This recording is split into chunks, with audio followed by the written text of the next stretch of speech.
Hoy vamos a hablar de lo que es la enfermedad arterial oclusiva crónica o enfermedad arterial periférica. Esta fue basada en las guías 2017 para el diagnóstico y el tratamiento de la enfermedad arterial periférica. Antes de iniciar con lo que son los protocolos y todo el complejo de lo que son los algoritmos y demás, vamos primero a definir de una manera muy breve y muy concisa lo que es la enfermedad arterial oclusiva, obviamente. Se define como una acumulación de lípidos, carbohidratos, coágulos, tejido, es decir, cualquier acumulación que pueda estar en camino a la obstrucción de una arteria, de todo lo que no sea la arteria aorta y las arterias intracraneales. Se basa principalmente en las de los miembros inferiores porque acá es donde va la mayor clínica y uno de los mayores problemas. Está muy relacionado con lo que va a ser la extremidad y muchas veces hay un aumento de la morbilidad cardiovascular cuando se presenta. Muchas veces sus causas pueden ser tanto intrínsecas del corazón como problemas cardiovasculares, problemas arteriales o problemas venosos, como los que se constatan acá. Muchas veces por mal vaciamiento, por formación de trombo, por alguna valvulopatía, por aneurisma o por una placa de ateroma. Principalmente la aterosclerosis es uno de los principales y en eso está basado parte del tratamiento. Acá podemos ver un esquema de cómo es que van a ser los principales flujos de obstrucción. Esto es solo como un modelo para guiarse de lo que van a hacer después los algoritmos. En cuanto a los factores de riesgo, principalmente se va a presentar la raza, es decir, se presenta más frecuente en población afrodescendiente, es mucho más frecuente en hombres, cuando también como un factor de riesgo asociado el ser fumador, la edad por encima de los 70 años, la obesidad con un índice de masa corporal mayor de 30, la diabetes, principalmente la diabetes tipo 2, pero cualquier diabético es muy propenso a alguna amputación, que es una de las mayores consecuencias de esta enfermedad, la hipertensión arterial, la dislipidemia, la enfermedad renal crónica o un síndrome metabólico que puede estar muy relacionado con esta. El paciente de mayor riesgo, es decir, si en el parcial o en algún lado llega un paciente mayor de 70 años, diabético, obeso, afrodescendiente, con un antecedente de tabaquismo, con aterosclerosis o signos de tenerla o con presencia de claudicación intermitente, ese es un paciente que debe tener un especial cuidado. En cuanto a la clínica, se va a presentar principalmente por una claudicación intermitente. Esta se va a estar representado como una fatiga o un dolor al caminar, puede ser principalmente en el músculo de la pierna. Va a disminuir con el reposo, son intermitentes y es progresiva, pero nunca va a haber cabida a un dolor en reposo, cosa que sí pasa con la isquemia crítica. La isquemia crítica, que es la de mayor riesgo clínico, va a ser principalmente por una obstrucción, bien sea parcial o completa, con la restricción de flujo sanguíneo, con un elevado riesgo de amputación, y este va a tener como característica principal un dolor en reposo, es decir, completamente lo contrario a una claudicación intermitente. Puede haber presencia de una úlcera o gangrena en el dorso o los dedos del pie. Muchas veces el valor predictivo va a ser el índice de tobillo-brazo, que está bien especificado en la guía y que más adelante se les mostrará una gráfica de eso. En cuanto al tratamiento, que es en lo que se basan todos los algoritmos, pero es para tenerlo en cuenta, va a haber primero una terapia antiplaquetaria, una terapia para la claudicación, vasodilatadores, estatinas por el riesgo heterotrombótico y por el riesgo de la obesidad. Puede haber también la cirugía cardiovascular, la terapia de revascularización o la amputación en casos muy severos. Ya empezando con la guía, vamos a tener que muchas veces vamos a encontrar en las recomendaciones o en ciertos puntos recomendaciones de clase 1, A, B o C. En cuanto a las clase 1, es la que tiene una evidencia que está por un tratamiento que es benéfico, útil y efectivo, es decir, como si fuera bueno, bonito y barato, muy bueno. Entre mayor sea el número de la clasificación, menos va a ser recomendado, es decir, una clasificación 1 o una recomendación clase 1 va a ser muy fuerte, en cambio una recomendación clase 3 va a ser como un chisme, no va a ser muy efectivo o no va a ser recomendado porque no se tiene la suficiente evidencia. Una de las abreviaciones que vamos a ver, de las más importantes en los gráficos y todo, porque esta fue tomada literal de la guía para que puedan verla, para que puedan hacerla. Nosotros lo que vamos a hacer es una traducción y una breve explicación de lo que es, porque no nos podemos demorar mucho y porque son más de 60 páginas de guía, entonces es bastante complejo. En cuanto a los principales, es decir, los ARB, los antagonistas del receptor de angiotensina, cuando se habla de Astral o cualquier estudio, son estudios que relacionan, como este de angioplastía y estén en las arterias coronales. BMT va a ser la mejor terapia médica, Best Medical Treatment. BP va a ser presión arterial, CAD va a ser enfermedad de arterias coronarias. El CAPRI va a ser otro estudio en el que comparan clopidogrel contra aspirina como terapia antiplaquetaria. El CAS va a significar estencarotidio. La CCA va a ser la arteria carótida común. El CEA va a ser una endarterectomía, es decir, cuando se quitan los trombos o se quitan los coágulos de ateroma, o se hace todo el proceso para que en la arteria carótida ya no haya esta obstrucción, no haya alguna obstrucción. La CFA, cada vez que lo oigan, va a ser la arteria femoral, como les comentaba antes. Esta es una enfermedad muy característica de los miembros inferiores, entonces va a ser muy importante tenerla en cuenta. El CH, cuando vean toda esta cantidad de letras y números, esto va a significar un paciente en riesgo. Paciente con insuficiencia cardíaca crónica, mayor de 75 años, con diabetes, con antecedente de shock o ataque isquémico transitorio, que aquí se va a llamar TIA. En inglés va a ser TIA. CKD va a ser una enfermedad crónica, va a ser una enfermedad renal crónica, y ITB va a ser el índice tobillo-brazo, que va a ser el mayor predictivo para nuestro. Muy bien, ahora, ¿cómo va a ser lo del índice brazo-tobillo? El índice brazo-tobillo es una medida para ver cómo es la predictibilidad o para saber si la persona tiene algún riesgo de una enfermedad arterial periférica.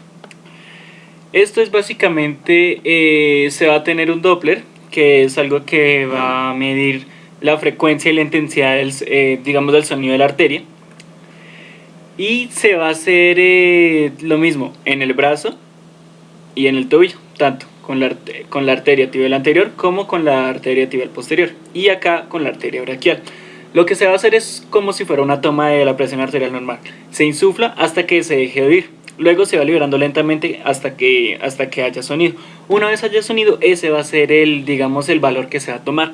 Se toman los valores más altos que den en la medición de la arteria braquial de cada uno de los brazos, y los valores que den en la predicción de cada una de las piernas con su arteria tibial anterior y posterior. Estos se van a dividir, y el resultado va a ser pues entonces va a ser dado por unas tablas. Cuando estos valores están entre 1 y 0,9 se considera un valor normal. Cuando ya empieza a estar por debajo de 0,90, es decir, la división entre esos dos nos da menos de 0,90, empezamos a tener criterios para sospechar de una enfermedad arterial periférica. Entonces esto es lo que va a hacer principalmente, y esa va a ser la teoría clínica. En cuanto a las recomendaciones para los pacientes que tengan una enfermedad arterial, pues entonces según la guía, como vemos casi todas, son de clase 1 y nivel de evidencia A, B o C. En cuanto a nivel de evidencia A, B o C, A van a ser las más fuertes, B las intermedias y C van a ser de las menos confiables. Pero como son clase 1, entonces van a tener también una fuerte recomendación. Entre estas están básicamente todo lo que van a ser los cambios de los estilos de vida. Dejar de fumar, tener una dieta saludable, es decir, bajarle la ingesta de las grasas, de los carbohidratos y todo lo que puedan hacer predictores para hacer obstrucción. Hacer ejercicio. Muchas veces se recomienda el uso de estatinas. En los pacientes con enfermedad arterial es bueno reducir los niveles de colesterol, por eso se recomiendan las estatinas. En los pacientes diabéticos, un estricto control de glicemia, los antiplaquetarios y los controles de tensión. Así como deben ser considerados los IECA o los SARA en los pacientes que tengan una hipertensión antes de empezar con algún otro tratamiento. Básicamente, mejore su ejercicio, tenga una dieta más sana, si tiene riesgo aterosclerótico, tome estatinas, si tiene una hipertensión, tome ARA o IECA según la dosis o según las guías de hipertensión. Cuando vamos a hablar de una terapia antiplaquetaria, cuando hay una estenosis en el tratamiento, vamos a tener dos términos muy importantes. Uno que va a ser SAPT y otro que va a ser DAPT. Estos son terapias antiplaquetarias, pero SAPT es single, es decir, es solo con un antiplaquetario, y DAPT va a ser con dos. Cuando se habla de este algoritmo, pues simplemente se va a tener cuánto tiempo se va a demorar la terapia o cuánto tiempo va a ser el manejo, si hasta un mes, un año o a larga data, es decir, crónica, que para eso ya hay otra tabla. Y dependiendo si es asintomática, si hubo una estenosis de la carótida o si hubo una cirugía vascular carotidia. Cuando el paciente es asintomático, es decir, tiene factores de riesgo, se le sospecha algo, No es muy recomendado dar la terapia antiplaquetaria porque puede dar ayuda a otras comorbilidades. Sí es recomendado cuando ya haya habido una intervención, es decir, ya se sabe que va a haber algo y va para allá, como el stent o la cirugía carotidia. Cuando se hace un stent se recomienda mucho, es decir, clase 1A es muy recomendado, de 0 a un mes dar una terapia dual, bien sea aquí recomiendan aspirina más clopidogrel. Cuando ya ha pasado de un mes a un año, entonces ya se recomienda solo bajar a uno de los dos. ¿Cuál? El que esté más de la elección o el que más se ajuste al paciente o el que menos le genere efectos según su condición clínica, que hay que individualizarlos. Cuando es una cirugía carotidia, ya no se recomienda la dual. Durante todo, bien sea un mes, un año o el tiempo que sea, se recomienda solo uno de los dos. Mismo cuento, dependiendo de cuál sea su beneficio o cuál es el que mejor le haga. Bien, cuando tenemos el manejo de una terapia antiplaquetaria en pacientes con una enfermedad arterial periférica que no requiere anticoagulación, se van a tener los siguientes. Cuando es asintomático, mismo cuento, no se sabe nada, dice, por lo mismo, por el tiempo, acá dice que no se recomienda ni la simple ni la dual, aunque es una recomendación clase 3A, es decir, tiene un bajo nivel de evidencia pero no es muy recomendada, o sea, no se recomienda mucho, ya que los pacientes pueden tener alguna comorbilidad, entonces ya queda más a criterio clínico. Cuando es sintomático y no requiere terapia anticoagulación, entonces sí se va a recomendar uno solo, mismo cuento, aspirina clopidogrel, a elección del tratante, por el tiempo que sea necesario. Cuando un paciente, es decir, ha tenido una isquemia, un proceso crítico, o ha necesitado una revascularización, es decir, que no haya habido un proceso, pero sí haya habido un proceso trombolítico o de alguna índole, se va a ver cuál ha sido el proceso, si fue una revascularización percutánea o una revascularización por cirugía. Cuando ha sido el primero, es decir, percutáneo, entonces no es muy confiable, pero digamos que tiene un nivel de evidencia medio. Entonces va a ser como el anterior cuando se tenía una enfermedad carotidia. De 0 a un mes se va a dar una terapia dual con aspirina más clopidogrel y luego se va a tener una terapia con uno solo de los dos. Cuando ha sido por cirugía, entonces se puede escoger, o sea, van a estar los durante todo el tratamiento, o va a ser o una terapia con uno solo, o se puede usar un anticoagulante. Cuando se vean VK, esos van a ser anticoagulantes vitamina K dependientes, y los NBK van a ser anticoagulantes vitamina A que no son dependientes de vitamina K. Eso es principalmente lo que nos van a decir esos dos. Como ya les comenté antes, LID significa enfermedad periférica más que todo cuando son los miembros inferiores. En los pacientes que requieren una anticoagulación a larga data, es decir, en los pacientes que ya se ha visto que pues muy posiblemente no les va a funcionar la terapia antiplaquetaria y van a requerir una terapia de anticoagulación. Cuando son asintomáticos o ha habido una cirugía por cualquiera de los dos medios, se va a preferir una monoterapia con un anticoagulante, usualmente con un anticoagulante oral. Entonces acá vamos a ver que los anticoagulantes orales pueden ser o bien sea vitamina K dependientes o no vitamina K dependientes. Ya cuál se use ya es a criterio. Cuando se hace una intervención percutánea, entonces se va a evaluar cómo ha sido el riesgo de sangrado. Si es un alto riesgo de sangrado, no, de una inicia la de anticoagulación, no hay de otra. Pero si el riesgo de sangrado es bajo, entonces se le va a iniciar, digamos que se le va a iniciar un tratamiento un poco diferente. Acá va a haber otro término, que es el DAT, es decir, una terapia antitrombótica dual, que va a estar dado por un antiplaquetario y un anticoagulante. Es una recomendación de una evidencia relativamente buena, entonces es muy usada. Esto es para el primer mes. Una vez se pase el primer mes al año o al tiempo que transcurre, entonces se puede elegir entre seguir con la terapia dual, es decir, anticoagulante más antiplaquetario, o bajarse solo a una monoterapia, es decir, el primer mes. Entonces eso va a ser el lugar más crítico. Entonces se va a decir si, dependiendo de la etiología que sea, se va a decir antiplaquetario o anticoagulante. En cuanto a las recomendaciones para la terapia antitrombótica, cuando hay una enfermedad arterial periférica, entonces se van a tener dos: cuando es una enfermedad, cuando es carotidia, o cuando es una enfermedad de las extremidades inferiores. Entonces muchas veces es lo que ya más les había comentado, pero entonces vamos como a resumir.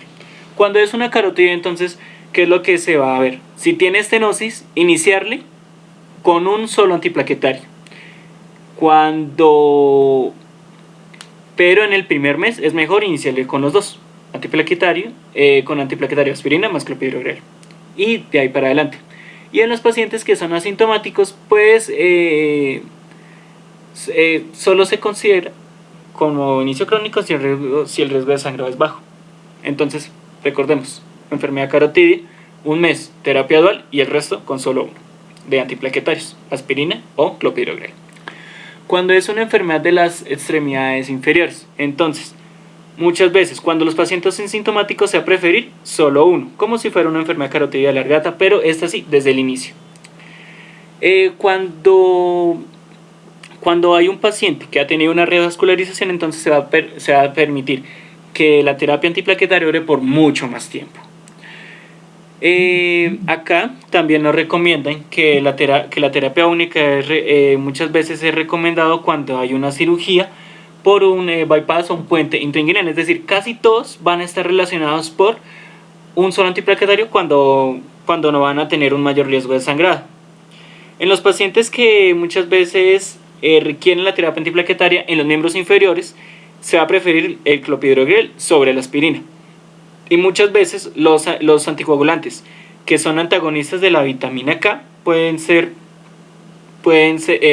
administrados también cuando se usa eso, es decir, cuando hay una afección de la femoral también se puede usar.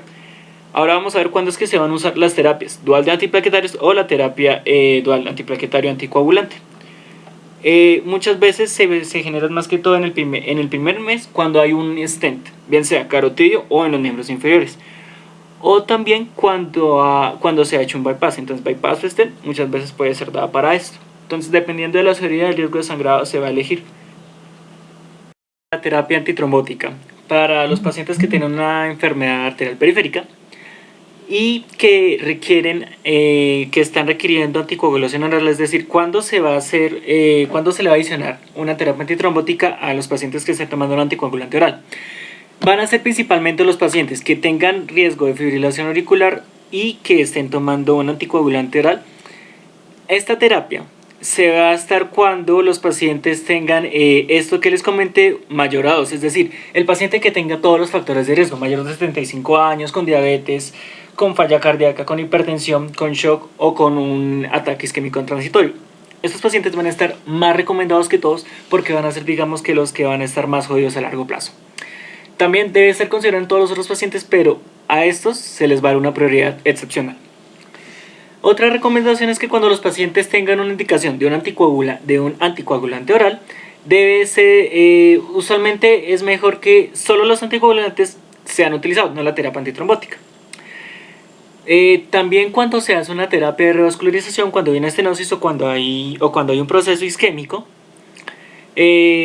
usualmente se puede hacer lo que comentábamos en las tablas anteriores, de poner más la anticoagulación oral, aspirina, clopidogrel, es decir, la terapia antiplaquetaria, para que esto por al menos un mes, si el riesgo de sangrado es bajo. Es decir, lo mismo que se hace en las tablas anteriores, usa la terapia doble combinada en los pacientes siempre y cuando el riesgo de sangrado sea muy bajo. Muchas veces también, si el riesgo de sangrado es alto, o si hay una oclusión o si hay alguna otra comorbilidad, es mejor no usar la doble terapia. Es decir, la doble terapia o la terapia sola con anticoagulante o con antiplaquetario va a estar muy condicionada a cómo fue el procedimiento que se le hizo al paciente, es decir, si tuvo algún otro proceso o si el riesgo de sangrado es muy alto, porque en este caso no se va a preferir dos terapias que le hagan más mal al paciente. Hay otras veces en las que se puede usar esta terapia doble en un mes cuando hay alto riesgo de isquemia. Entonces ahí siempre hay que ver todos los factores: si tiene o no mucho sangrado, cuál ha sido el proceso y cuáles son las repercusiones. Aquí se va a estar mirando el antes, durante y después del paciente en todo momento. ¿Para hacer qué? Para ver cómo se va a poner. Si la terapia doble, si solo la anticoagulación oral o si solo la terapia antitrombolítica. Si solo la terapia antiplaquetaria, acá como se puede ver. En cuanto a las recomendaciones, acá se puede ver mucho texto, pero no hablan tanto de eso. Lo que dicen es principalmente que van a haber dos procesos principales. Acá lo podemos ver que es el CEA, que es la endarterectomía carotídea, lo que ya les comenté, que es prácticamente quitar el trombo o hacer algo con eso, bien sea con una terapia trombolítica o con otro proceso, en los cuales son los pacientes que tengan alto riesgo y que estén asintomáticos, que puedan o no tener una estenosis. Usualmente se recomienda este proceso, pero no es una recomendación muy alta, ya que pues obviamente si son asintomáticos puede que estén cursando con otro, aunque es una clase 2A con un nivel de evidencia, lo cual la hace bastante fuerte. Usualmente esto se hace es para disminuir tanto el radio de muerte o la tasa de muerte y la sobrevida a los 5 años. La otra recomendación importante que nos dan acá es que usualmente los pacientes que han tenido, que pues, digamos tienen riesgo de hacer la endarterectomía, usualmente estos pacientes se va a tener que hacer más estudios imagenológicos antes de hacer esta. ¿Por qué? Porque puede tener muchas veces puede haber riesgo de que haya estenosis o un trombo en algún otro lugar. Por lo tanto, se debe tener muy en cuenta eso. Y si no se hace la endarterectomía, se va a hacer un CIS. Este es un stent de la arteria carotídica, Carotid Artery Stent. Este debe ser considerado usualmente cuando es un shock o un choque perioperatorio. Muchas veces cuando se hace es lo mismo. Las tasas de muerte son menos de 3% y la sobrevida es más de 5 años. Entonces usualmente es lo que se va a definir. Acá es como definir si el paciente tiene o no criterios para una stent de arteria, una endarterectomía carotídea. Es muy dependiente de la clínica del paciente y de cuáles son sus riesgos.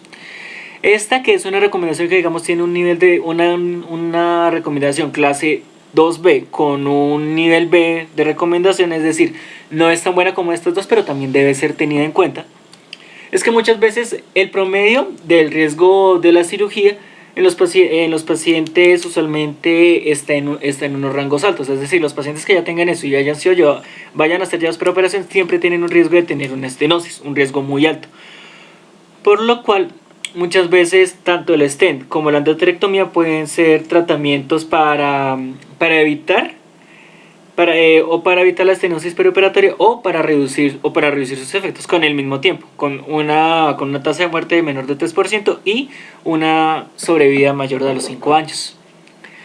Muchas veces se hacen estudios. Usualmente un estudio muy usado, muy recomendado en la guía es la imagenología de las arterias extracraneales. Puede ser por una angiografía, por una ecocardiografía o por una resonancia magnética con contraste.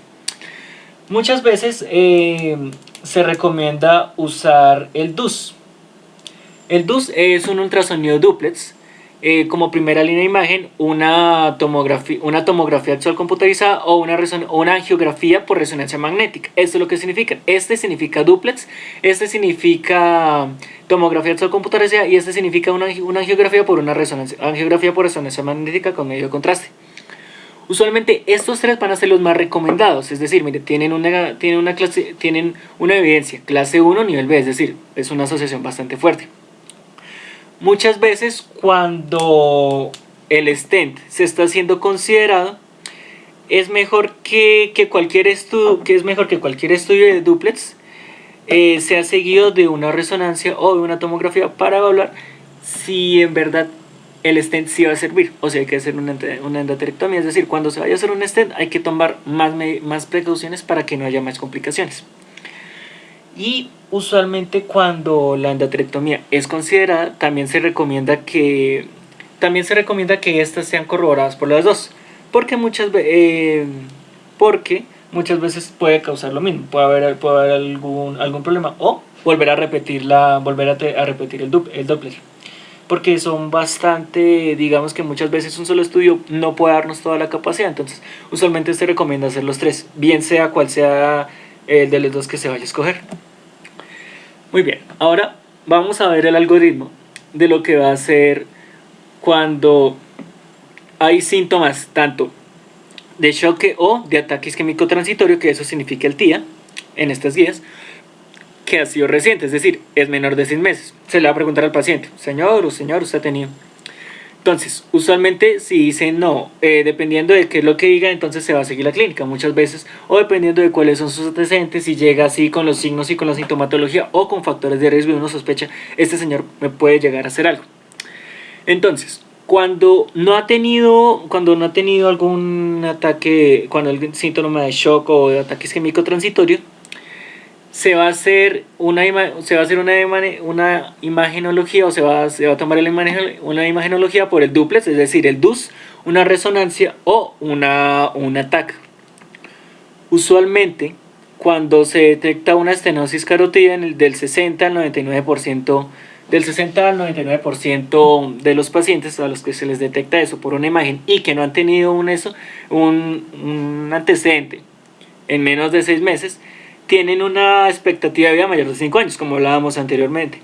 Usualmente saber si la anatomía es favorable, es decir, si todavía hay buen riesgo, cómo va a ser el pronóstico de este paciente. Usualmente, cuando se tienen varios factores de riesgo, pues entonces se supone que el paciente va para uno de estos eventos. Si eso es verdad, es decir, si él tiene todavía más riesgo de shock, de shock o de un ataque isquémico transitorio, cuando está en BMT. BMT significa el mejor tratamiento médico posible. Entonces, si aún con todo ese tratamiento, esa persona va para allá, entonces se va a considerar una endarterectomía o un stent más seguirle tratamiento, es decir, se va a hacer el tratamiento, pero se le va a hacer una endarterectomía o un stent. Usualmente estos van a ser considerados, como les comentaba antes, la endarterectomía en estos casos se recomienda más que el stent porque tiene mayores facilidades y mejor riesgo, una mayor sobrevida. Aunque en las tablas anteriores, en las recomendaciones diga casi siempre lo mismo, esta es mucho más recomendada. Cuando el riesgo de estenosis es menor del 60%, entonces hay que ver, o si digamos no tiene ningún riesgo para sufrir, es decir, no, pues puede tener una estenosis o no, pero digamos que se está manteniendo bien, digamos que el tratamiento farmacológico, el tratamiento que esté llevando, lo está llevando bien, no lo está llevando a otro lado. En ese caso, o si hay una oclusión, o si no hay una oclusión, se va a seguir el tratamiento. Es decir, si el mal o la persona está con ese tratamiento, le está sirviendo, como dirían dicho, déjelo quieto, no le haga más. Ahora, ¿qué es lo que va a pasar cuando ese paciente sí ha tenido un antecedente de síntomas de shock o de un ataque isquémico transitorio? ¿Qué va a pasar acá? Acá se le va a hacer la misma ultrasonografía, pero entonces acá hay que ver cómo está la estenosis.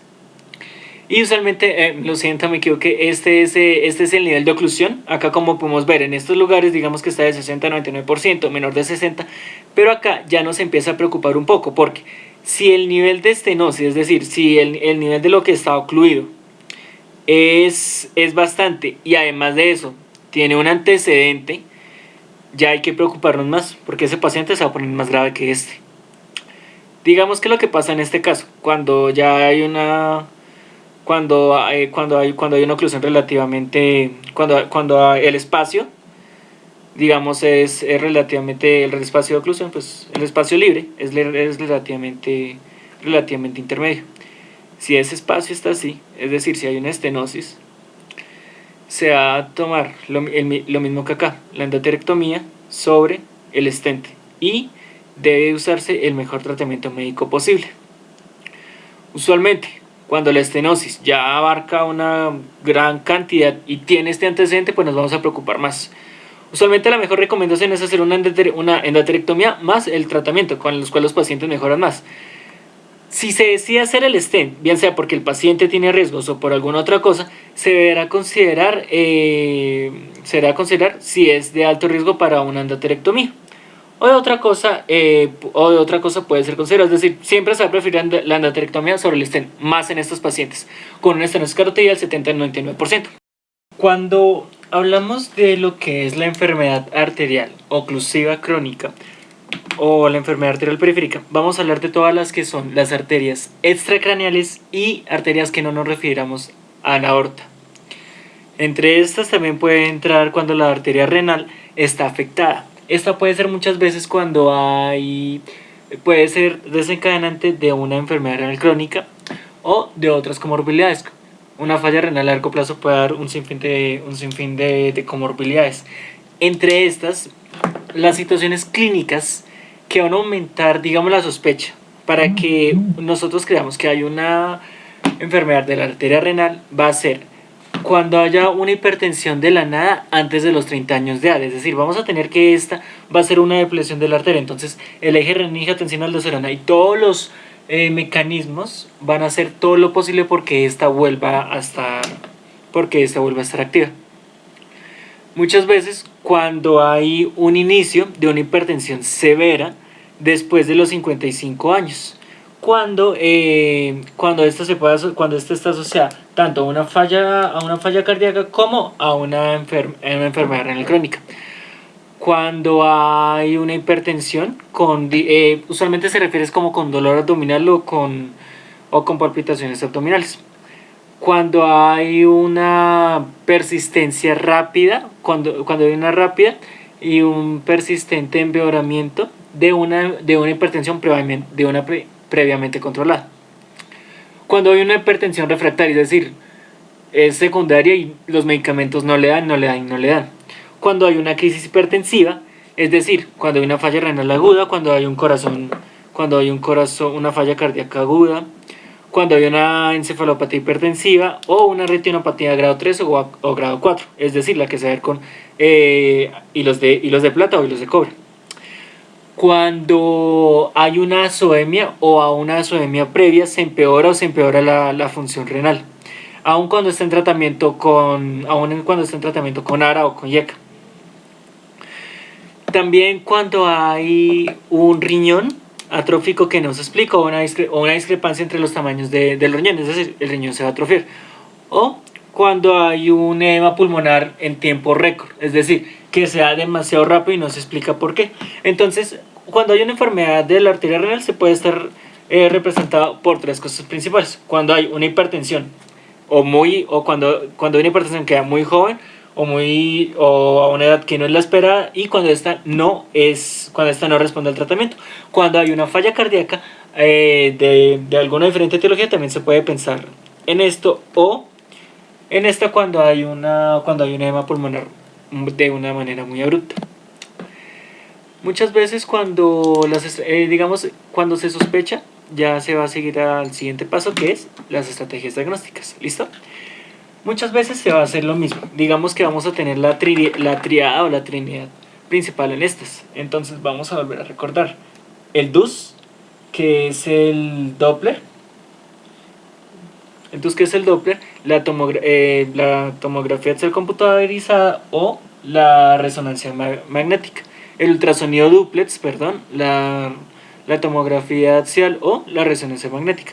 Estas son recomendadas para establecer el diagnóstico de una enfermedad de la arteria renal. Muchas veces se va a pensar en otros métodos diagnósticos, pero estos tres van a ser los principales y los que más tienen evidencia. A veces puede estar planteada otra, como es el DSI, que es la angiografía de sustracción digital. Esta puede ser considerada para confirmar el diagnóstico cuando muchas veces la sospecha clínica es alta y los resultados de estas no son concluyentes. Es decir, si esta no sirve, tienes que pasar a una angiografía, pero digamos que ya su nivel de evidencia se pierde un poco. O también, digamos, cuando se hacen otros como una cintigrafía renal o digamos un un tamizaje o medir valores de la renina plasmática después después de administrar IECA, es decir, se le administra IECA y se mira cómo es que el riñón responde. Pero este no es muy recomendado porque no es muy específico. Entonces, lo mejor siempre va a ser primero hacer un ultrasonido, un ATAC o una resonancia. Y ahí sí entonces se puede ver cuáles son de los... Si no sirve, tienes que pasarte a una angiografía de sustitución digital. Si no sirve, ese man está muy raro, pero entonces hay que hacerle una escintografía renal, es decir, administrarle eso y ver qué pasa. Pero como ves, no es muy recomendado.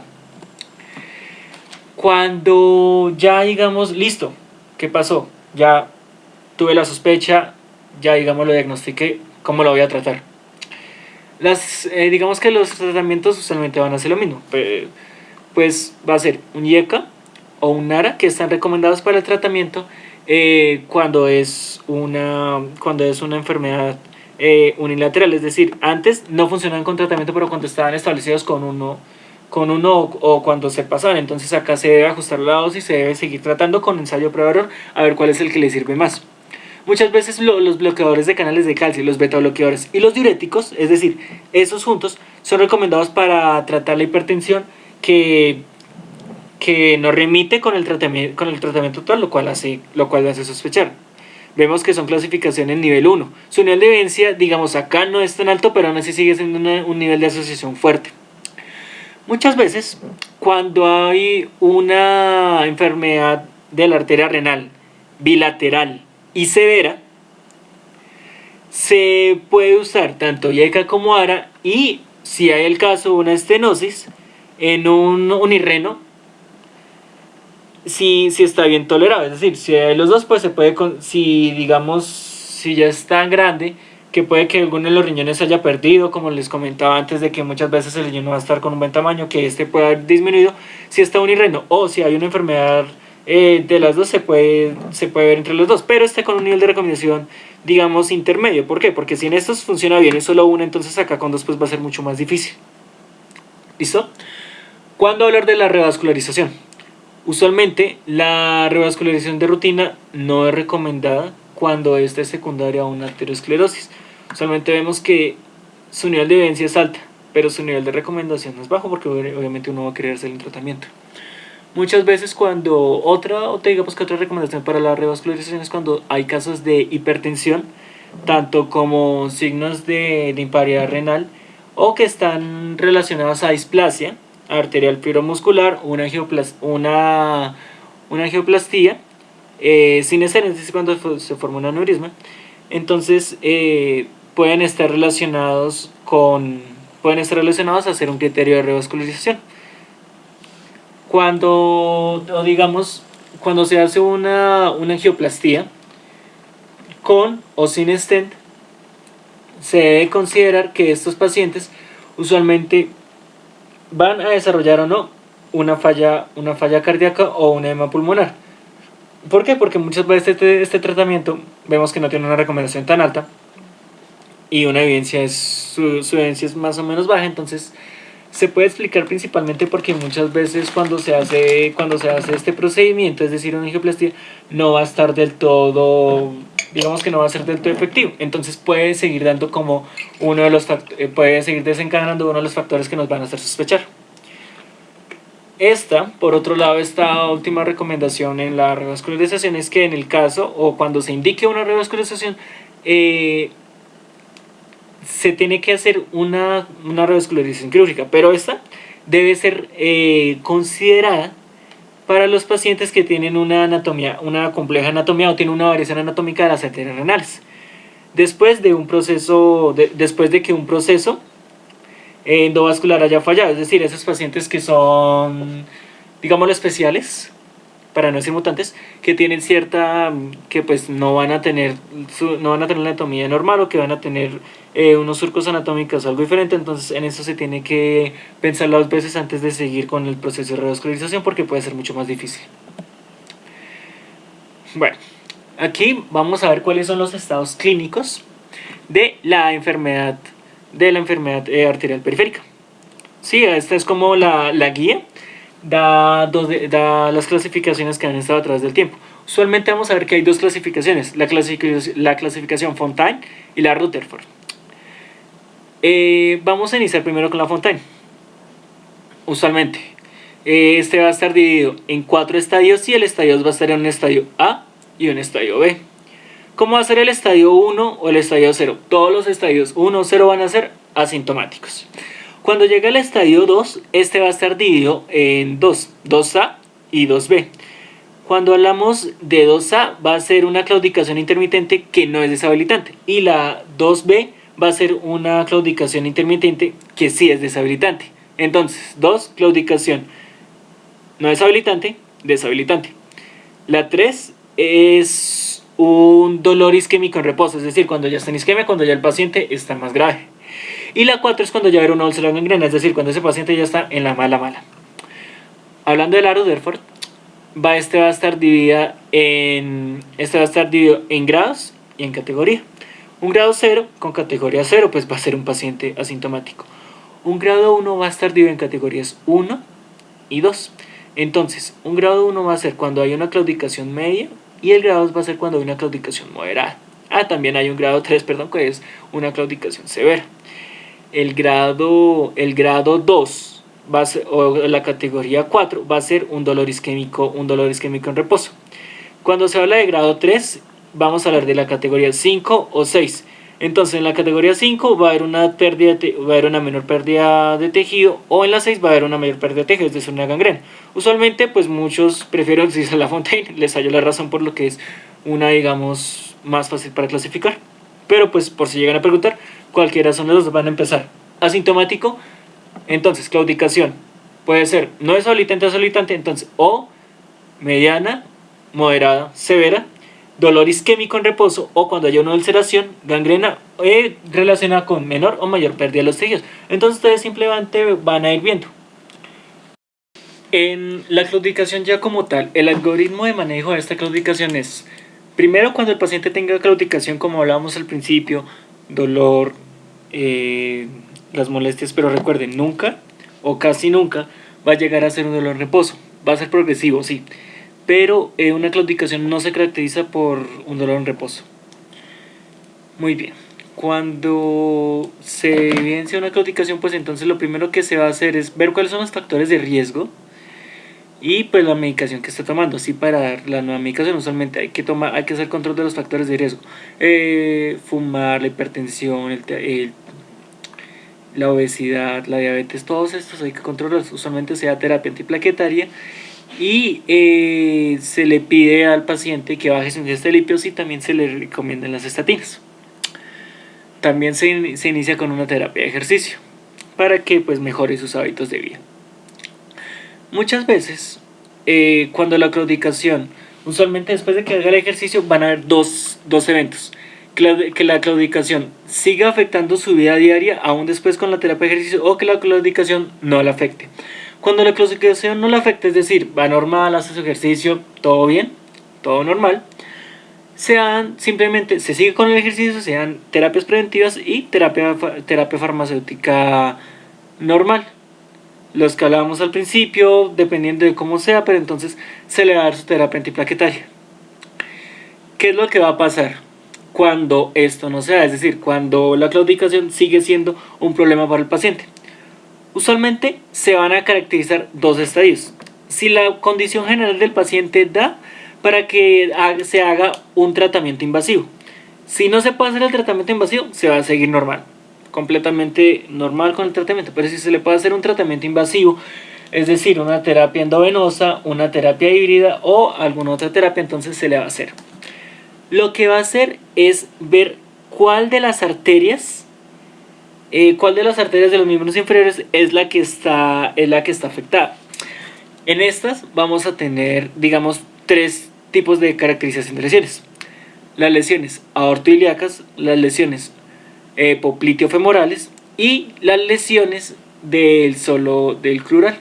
Cuando son lesiones del crural, se va a hacer lo mismo que cuando al paciente no se le puede hacer una terapia invasiva: ejercicio, todo normal. ¿Qué vamos a tener? Cuando tenemos una lesión aortoilíaca, vamos a tener 3. Entonces, una lesión aortoilíaca que se extiende hasta la arteria hasta la arteria femoral. Entonces esta va a ser una que va a requerir un tratamiento. Primero vamos a ver cuáles son los 3 tipos y ya vamos a ir con el tratamiento, ¿vale? Entonces vamos a tener una lesión aortoilíaca que se puede extender hasta la arteria femoral. Luego vamos a tener una lesión ilíaca sola que no se extiende hasta la femoral. Y por último vamos a tener una oclusión de la aorta distal que pasa por la arteria renal y baja hasta el nivel ilíaco. Es decir, vamos a tener 3 niveles. Uno, desde la aorta distal hasta la ilíaca. Otra que es solo una lesión ilíaca y no baja hasta la femoral. Y otra que sí se va a extender hasta la femoral. ¿Listo? Cuando tenemos una lesión femoropoplitea, vamos a tener, digamos, se va a clasificar un poco diferente. Cuando se va a clasificar, cuando hay una lesión de la femoral, cuando hay una oclusión que es mayor a 25 centímetros o la reclusión de la arteria femoral superior, y cuando hay una lesión estenótica oclusiva menor de 25 centímetros sin que haya procedimientos quirúrgicos de importancia, es decir, que sea menos de 25 pero que no haya sido por un procedimiento quirúrgico, sino que se haya sido menos de 25. Ya teniendo, digamos, estas clasificaciones o estas regiones, entonces vamos a ver qué es lo que se le va a hacer a esa persona. Recuerden, estas personas son a las que sí se les puede hacer un tratamiento invasivo. Cuando la lesión aórtica baja o se va hasta la arteria femoral común, se va a hacer un tratamiento híbrido, el cual es, digamos que es como una unión de todos, una cirugía abierta y un procedimiento endovascular primero, digamos que es una que va a necesitar mucha más atención. Cuando es una lesión, cuando es, digamos, está confinada a una de las ilíacas, pero no baja hasta la femoral común, entonces se va a evaluar, se va a hacer un tratamiento endovascular. Y cuando hay una oclusión solo desde la aorta distal a las arterias renal, incluso hasta alcanzar un poco del nivel ilíaco, entonces se va a ver si es un paciente joven y que encaja para la cirugía, se le hace una cirugía. Pero si hay un alto riesgo quirúrgico y no cumple con esos criterios, se le va a hacer un tratamiento endovascular. Esas son de las aortoilíacas. Ahora vamos con los femoropoplites. Entonces, cuando es menor de 25 centímetros sin algún procedimiento, se hace un tratamiento endovascular.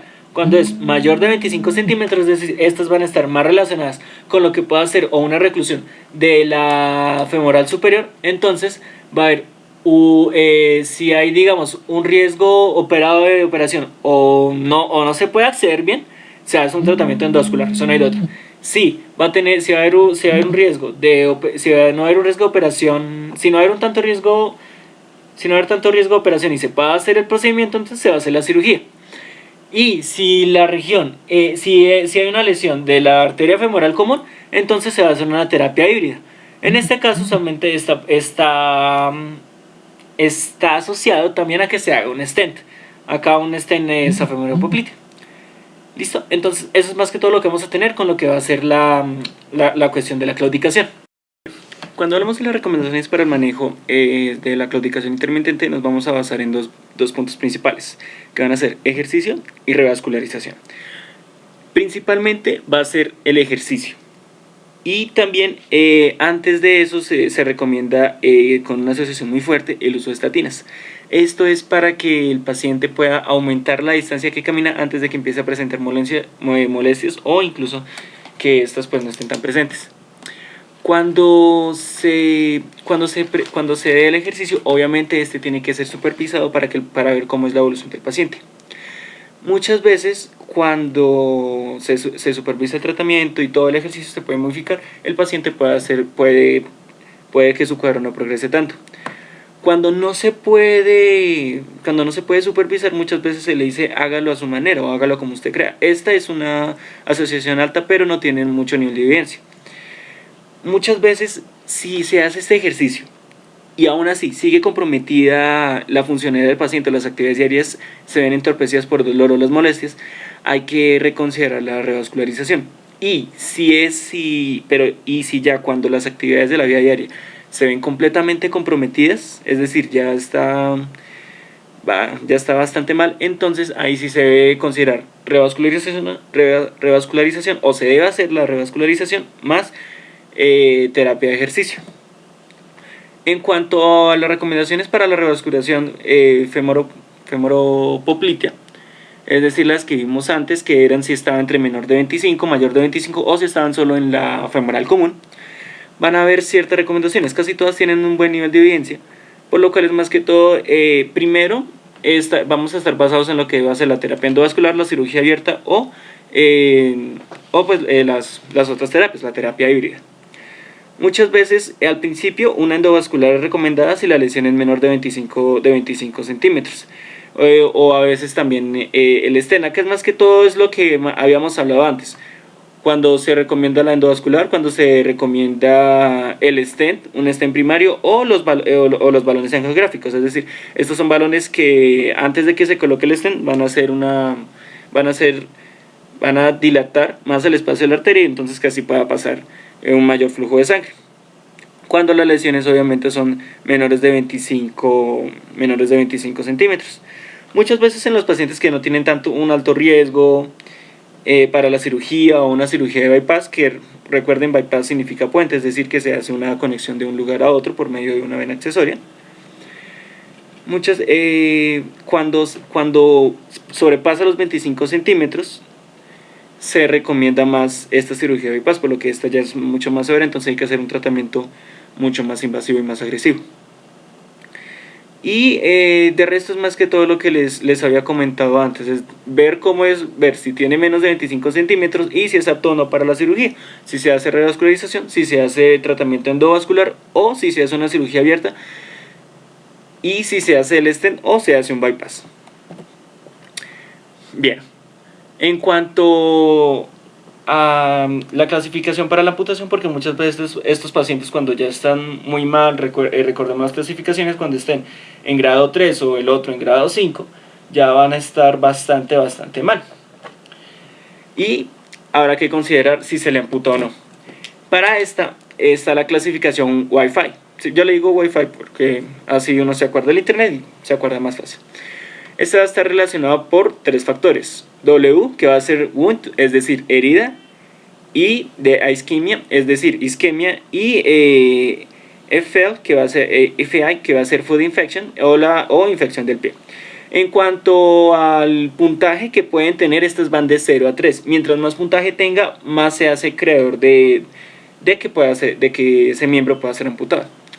En cuanto a la herida, entonces va a estar 0, que no va a haber úlcera. En el 1 va a haber una pequeña úlcera distal o va a estar en el pie, pero no va a haber gangrena.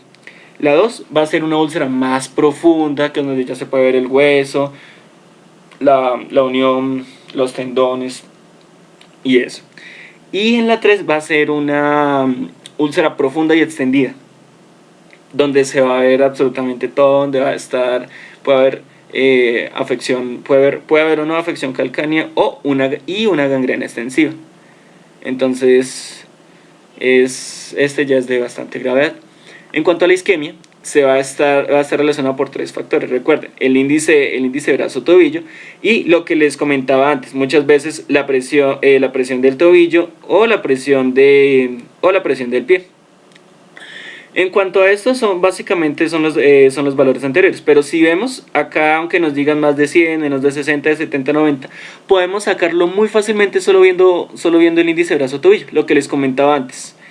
Cuando es 0 va a ser mayor o igual a 0.80, de 0.90 para abajo nosotros empezamos a bajar, pero digamos que de 0.90 a 0.80 es como un rango intermedio, como hay que ponerle cuidado, pero todavía no. Cuando ya está menor de 0.80, entonces acá podemos hacerla. Entonces de 0.79 a 0.6 ya sería un grado 1, un puntaje de 1, perdón. Un puntaje de 2 es de 0.59 a 0.40 y un puntaje 3 es menor de 0.40. Si tenemos solo esta, digamos que esta la podemos saber un poco, porque esta, digamos, es la más usada, y básicamente la presión del tobillo y la presión del pie o todas estas presiones se van a estar derivadas por estos valores. Entonces son como para valores de asociación, pero es mejor simplemente quedarnos con el índice brazo-tobillo para no complicarnos la vida. En cuanto a la infección del pie, es muy importante ver 0, de nuevo, va a ser, no hay síntomas, no hay infección. Bien, normal. En cuanto al 1, va a haber una infección local que envuelve solo el tejido subcutáneo, es decir, empieza a ver como una escamación, como un proceso de infección, pero entonces digamos que es un proceso pequeño y controlado. En el 2 ya la infección va a progresar, va a ser una infección local, pero ya va a estar mucho más profundo en la piel y en el tejido subcutáneo, es decir, se va a ver más y va a tener una mayor región la infección. Y en el 3 sí ya es cuando el man está mal, es decir, que tiene que tiene un síndrome de respuesta inflamatoria sistémica, que ya tiene todos los síntomas, que ya tiene síntomas de una infección sistémica, y es cuando ya hay cuando ya hay un alto rango de preocupación. Vale. ¿Cómo va a ser el tratamiento para una isquemia? Una isquemia crónica en los miembros. Usualmente, primero hay que ver cuáles son los factores. Como recuerdan, en esta entonces va a haber, si vamos a tener tanto heridas, isquemia e infección, va a haber dolor, va a haber fiebre, van a haber varios factores. Entonces, estos van a tener que ser tratados. Como primero, entonces, va a tener que hacer tratamiento del dolor, manejo de los factores de riesgo. De nuevo, si la herida está, hay que empezar a tratar la herida, hay que empezar a ver todo eso. La infección, obviamente se va a necesitar los antibióticos si está en una infección, si ya vemos que la infección está progresando y puede ser una infección sistémica. Y si hay contenido purulento, hay que hacer su respectivo drenaje. ¿Para qué? Para evitar las complicaciones y para evitar que siga el dolor y para que no siga el riesgo. Como pueden ver, hay que ver si el paciente es candidato para la revascularización. Si no es candidato para revascularización, se va a proceder a ver cómo está su índice de Wi-Fi. Y no se llama Wi-Fi, pero yo le digo así. Para ver si es para ver si hay que amputarlo o no. Casi siempre, si no se puede revascularizar, la única opción es amputar. Entonces, vamos a volver con el paciente que sí es candidato, el que sí se le puede salvar. Si se le puede hacer una revascularización, se va a hacer una imagenología, pero de urgencias, así de una. Entonces, se va a ver lo mismo. Si la revascularización no es posible, amputa. Pero si la revascularización es posible, entonces se va a ver cuál es el tipo de oclusión. Si es una lesión estenótica, una oclusión corta, bonito, todo normal. O si es una oclusión larga. Entonces, si es una oclusión larga, entonces aquí se va a ver la disponibilidad de la GSB, es decir, la gran vena safena o la vena safena mayor. Entonces, por medio de una safenectomía, se va a ver cuál es la disponibilidad de la gran safena. Si la gran safena no se puede o hay un riesgo incrementado para la cirugía, se va a hacer primero un tratamiento endovascular, es decir, se va a dejar quietica. Pero si es una oclusión larga y la vena está disponible y el paciente sirve para cirugía, no haga el bypass de una, zona y de otra. Y entonces se le hace el bypass. Listo, entonces volvamos. Endovascular, la safena no está disponible o el paciente no sirve para cirugía. Acá la safena está disponible, el paciente sirve para cirugía, una larga oclusión, le hacemos. Entonces, si el bypass sirve, y si hay una revascularización exitosa, entonces simplemente se va a hacer lo mismo que al principio, se va a cuidar la herida, se va a mantener la revascularización. Si de pronto llega a presentar algún problema o algún peligro, se le va a hacer otro procedimiento si sea necesario, y se van a manejar los factores de riesgo, se le da su terapia farmacológica y listo, todos felices. Pero ¿qué pasa en el otro caso? No está la vena safena, no se puede, se le hace endovascular con mucha fe y esperando que todo salga bien. Se le va a hacer la revascularización. Si la revascularización sale bien, se hace lo mismo: terapia, el mantenimiento, los procedimientos. Pero puede haber un riesgo de que esto pueda fallar. El bypass puede fallar, obviamente, ambos procesos pueden fallar. En dado caso de que alguno de estos falle, entonces se va a volver a hacer una terapia endovascular. Es decir, si la endovascular falla, vuélvale a hacer otra. Si el bypass falla, se va a intentar volver a hacer otra cirugía o una terapia endovascular. Acá sí, como no se le puede hacer cirugía, solo la terapia vascular, y si ya el paciente se deja o si ya es muy de urgencia, se va a considerar el bypass. Si si esto se hace y no funciona, o si esto ya es imposible o que ya no da, volvemos a las fechas. Estas son las que digamos cuando el paciente no se podía revascular o ya no había nada que hacerle para la revascularización. Entonces hay que ver si es un criterio para amputación, viendo la escala que vimos antes, revisando la infección, cómo está la herida y cómo es que va a estar ahí, todo el tejido, la úlcera, si va a estar gangrenado o no. Entonces, si no tiene criterio, digamos que todavía no cumple con un puntaje tan alto para la amputación, entonces se va a hacer se va a hacer control del dolor, se va a mejorar la herida, se va a hacer lo mismo al principio, la herida, los factores de riesgo y drenaje, o todo lo que se puede hacer. Si ya lamentablemente el puntaje le da muy alto, hay que hacerle una amputación y una rehabilitación, porque ahí no va a quedar otra opción. Casi terminar, vamos a ver cuáles son las recomendaciones de la revascularización de la lesión infrapoplitea, o cuáles son las recomendaciones para el manejo de la isquemia, de la isquemia en miembros inferiores de tratamiento crónico. Es básicamente lo que ya vimos en el algoritmo. Acá lo que nos van a decir, si hay la posibilidad de hacer una revascularización, hay que hacerla.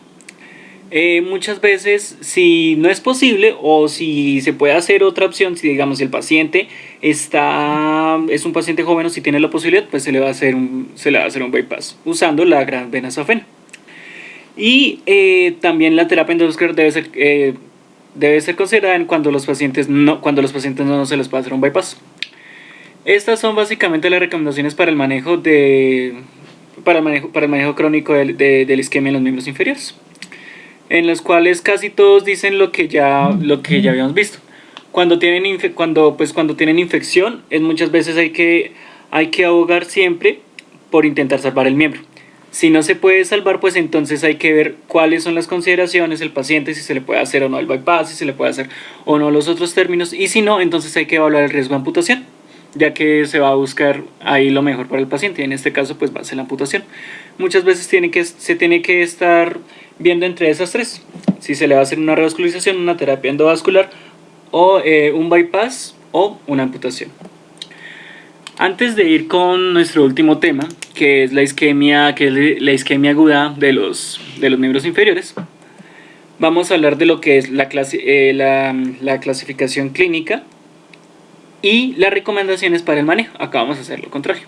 Entonces, como vemos digamos la clasificación va a estar según los grados: grado 1, grado 2A, 2B y 3. En el grado van a estar dados por la categoría, por la pérdida de sensibilidad, por el déficit motor y cuál va a ser el pronóstico de alguno de estos. Cuando es una isquemia aguda grado 1, entonces se va a determinar que es viable. No hay pérdida, digamos acá no hay ninguna afección por ahora, no hay pérdida sensitiva ni déficit motor, por lo tanto no se requiere un tratamiento inmediato, se requiere ver cómo sigue. Cuando es el 2A, ya vamos a ver que esto se va a categorizar como marginalmente lesionado, por decirlo así. La pérdida sensitiva no va a haber o va a ser mínima, es decir, en la punta de los dedos del pie.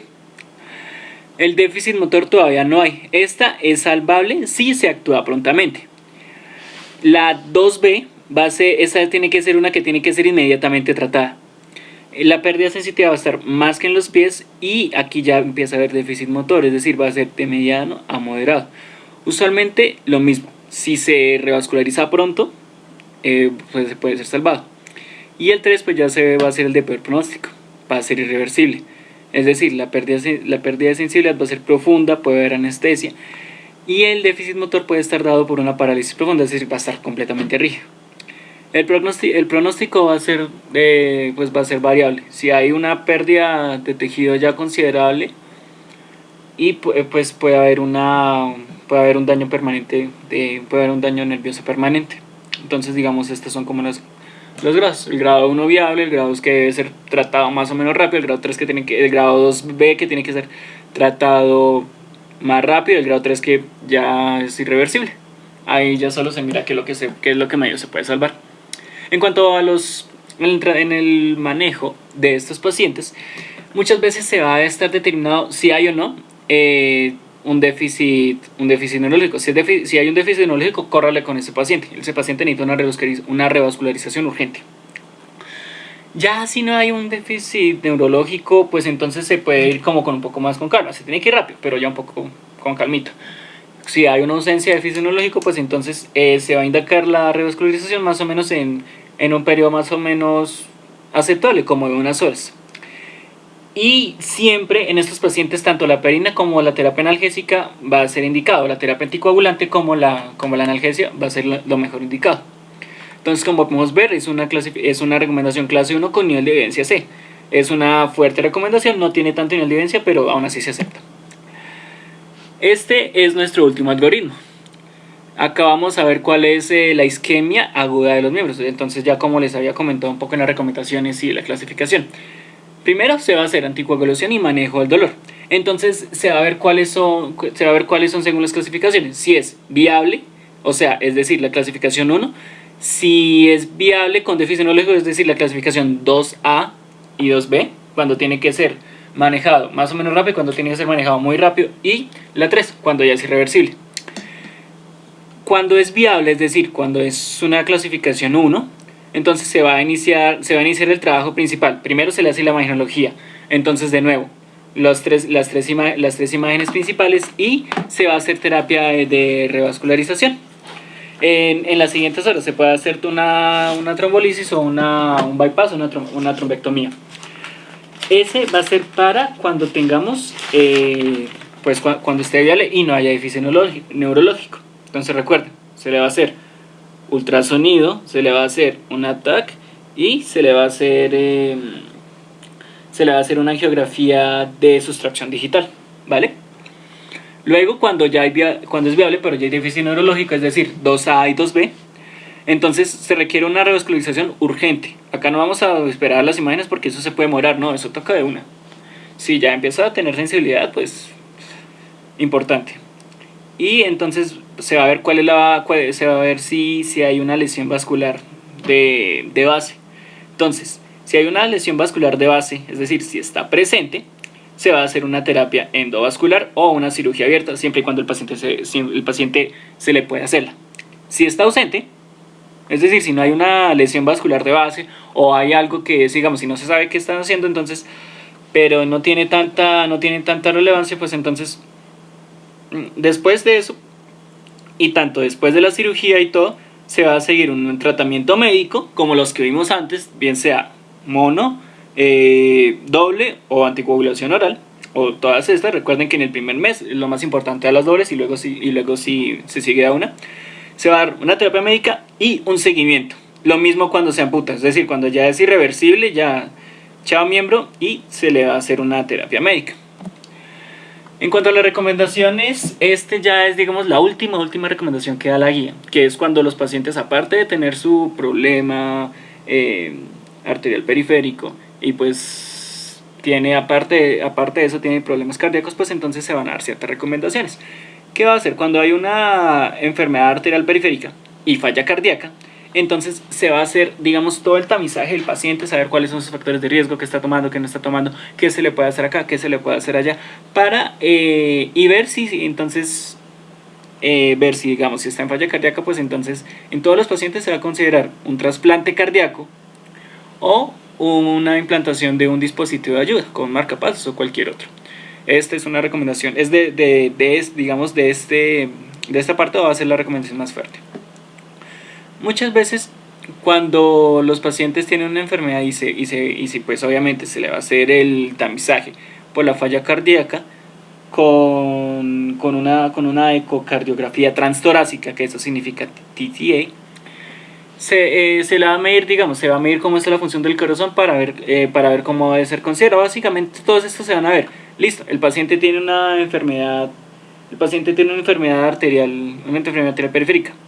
Se va a ver, si tiene una falla cardíaca y tiene más afección, pues entonces puede estar presente la opción del trasplante.